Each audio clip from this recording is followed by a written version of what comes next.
Judge issues gag order and rebukes Trump after social media post attacking his clerk. And we also have this one from Dr. Kelly Ward. Judge is threatening real Donald Trump with jail if he doesn't remove this post from Truth Social.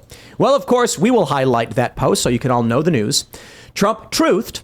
Schumer's girlfriend, Allison R. Greenfield, is running his case against me. This case against me. How disgraceful. This case should be dismissed immediately. Linking to a tweet from Judicial Protest saying, why is Judge Engoron's principal law clerk, Allison R. Greenfield, palling around with Chuck Schumer? Well, I guess because of this, the judge says Trump is hereby gagged, which I find funny considering the judge is allowing cameras in the courtroom. This whole thing is very obviously an attempt to drain Trump's energy and resources, to attack his circle and cause political damage, to interfere in the 2024 election. Absolutely. I mean, that's what they've all been about. This is another example. This one is particularly egregious if you look at the fact that you have Letitia James, the Attorney General of the state of New York, who ran a campaign not on doing what was best for the people of the state of New York, not locking up criminals, not really going after the hard crime. My gosh, New York City is a mess. You just take that city in and of itself, let alone the rest of the state she's supposed to be looking out for. She ran a campaign where she said, I'm going to be a real pain in his ass. I'm going to go in to the Attorney General's office every day, suing him and then going home. She never cared a second about anything other than Donald Trump. So here you have a situation where there is no plaintiff, there is no person that was injured, there is no issue whatsoever on behalf of these banks who made tens, if not hundreds of millions of dollars off of these loans that they gave the Trump organization. And yet here we are with my father-in-law now for the second day, and I assume tomorrow as well, in court in downtown Manhattan over this absolute nonsense. And these people want to dissolve his business. Make no mistake about it. They want to inflict maximum pain. Yes, they want to inflict maximum pain.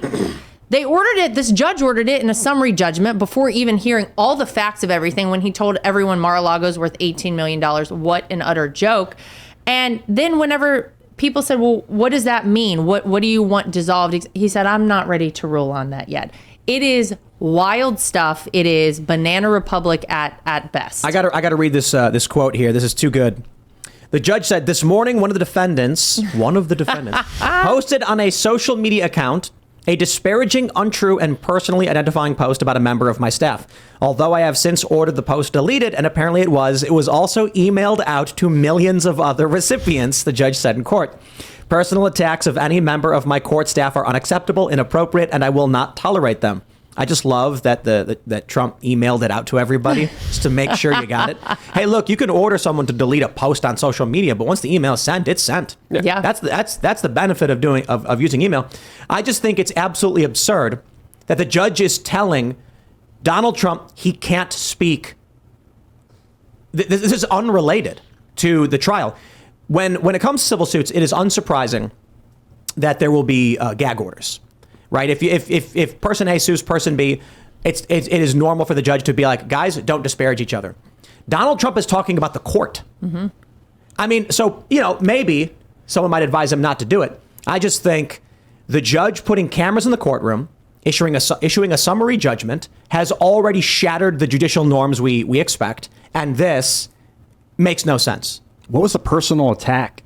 He said she was palling around with Schumer. It's a picture of her with Schumer. By the way, that's very relevant whenever this is an individual who's part of his staff there. And this is supposed to be an impartial judge. Are you kidding me? This is the attorney general is supposed to be impartial as well. These people have an agenda. They have had a obvious bias against Donald Trump from day one. So I think it's very relevant. I think it was appropriate to call that out. That attorney general isn't impartial. She's very partial. Not. She's very biased. She clearly has a political agenda. There's so many horrible crimes. There's so many things happening in New York City right now. And for the city to spend their resources going after the former president of the United States for this is just absolutely ridiculous, in my opinion, and a waste of time, a waste of taxpayer money, but also more importantly, just also at the same time is making Trump more popular than ever. Didn't this was Letitia James, right? Yes. Yeah. Didn't she run on going after Trump? Absolutely. Yeah. Well, just recently there was a left-wing activist in New York City who was with his girlfriend when a deranged man came up and stabbed him twice, killing him. Oh, no. on the spot. He came up to the deranged man. Let's be clear. The news will have you think that Right. the deranged man approached him. He approached the deranged man. Yelling at him, right. Saying, hey, trying to get his attention. Then the deranged man turned on him and was like, what? Deranged guy walks past him, knocks over scooters. This guy gets up and yells something, says something to him. The guy gets in his face. The dude stands his ground. Then the deranged man stabs him, killing him. And he's still on the loose. And he's still on the loose. And I can only say one thing. Look, these are the activists that voted in, advocated for a DA who is going to go after the former president instead of dealing with the crime in their own city. I think a lot of the thing that scares me, a lot of the part that scares me about this is that some of them, yes, they're emotionally going after Donald himself, but some of them, I think the deep, dark thing, they're going after anyone that would do what he was trying to do by renationalizing our industry. Like the people they want, I think there's a global bank. I don't know, man, but all signs lead to the World Economic Forum and the New World Order. And ultimately, look. The world order is changing and that they want to create this build back better, this weird digital technocracy. You mean no borders? You mean free flow of people all around? Do you mean a centralized, banking system? You mean you could just like have it in your head? You just think it's actually terrifying. You could go down a real dark hole. You could have a tinfoil hat, but the only thing we know about a conspiracy theories is like 6 months until it actually becomes true. Yeah. Generally speaking. Yeah, I'm comfortable speaking this fervently about it now because of the last 2 or 3 years. The Russell Brand thing was a week. Yeah. Everyone's coordinated. Like, they're like, it's a coordinated effort against Russell Brand. The media's like, what a kooky conspiracy theory. And then we get leaked letters from the UK government being like, we want him removed. We're concerned he can make money on your platform. And then he starts getting banned. And it's like, oh, okay, the government was doing it. As they're coordinating the hit pieces and, of course, releasing key information tidbit by tidbit by tidbit to, of course, build it up and have the maximum effect in order to try to hurt him. I think something very similar is happening with a lot of these district attorneys. A lot of them are usually financed by George and Alex Soros, who have financed them, who have bought them off, and have created policies inside of the United States where you could hurt people, you won't go to jail, you won't be in trouble. You defend yourself against individuals trying to hurt you or steal your property, you go to jail. You express political thoughts and idea, you go to jail. But you're a criminal, you could get loose, get free anytime you want because of these policies that were implemented without any kind of vote, without any kind of referendum, and all it took was secret billionaire money that financed these individuals that were a part of the larger ideology that these people are implementing. And this ideology is one that is, of course, very leftist, very similar to what happened in communism, very similar to, of course, what happens in a lot of totalitarian regimes where people are punished just for their political expressions. This is the current world that we're living in, which is absolutely terrifying and should scare the crap out of everyone because there's no longer a justice system.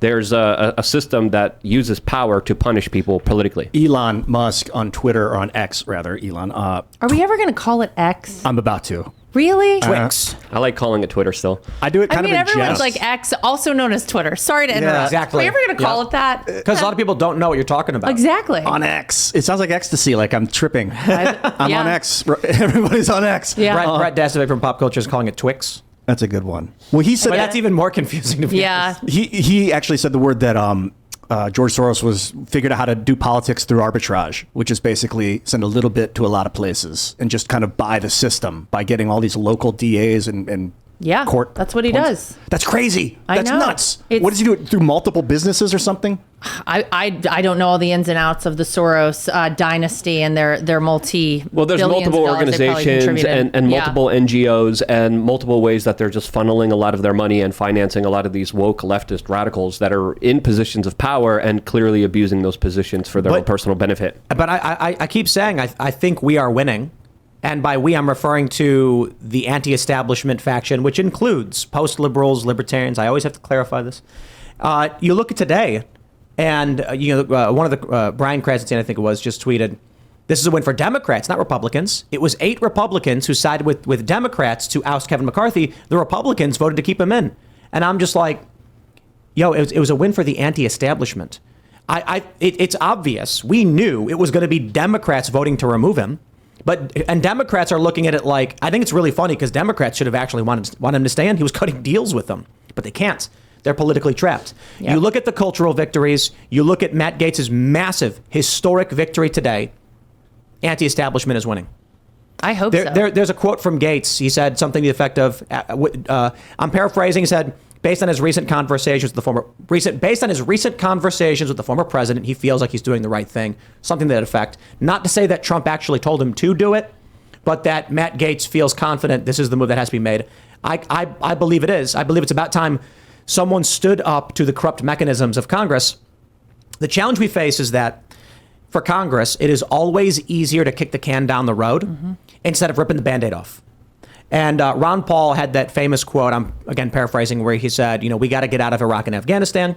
They keep saying, oh, well, it was a mistake going in, but now we need an exit strategy, so we can't just leave. And he says, if you prescribe the wrong medication, you don't just keep them on the same medication, you get them off. And it's like, yes, we've been sitting by with Congress broken forever, being like, well, it's going to be bad if we change. It's going to be bad if we keep doing it. We can't. We got to change it. Some medicines you want to wean off of. No, I know. Basically, Biden's surrender in Afghanistan was like just stopping cold turkey. No, I disagree. That terrible. That was deliberate. Thanks for watching this clip from the Timcast IRL podcast. Hang out with us live Monday through Friday at 8 p.m. and become a member over at timcast.com for uncensored, members-only shows exclusive. Thanks for hanging out, and we'll see you all next time.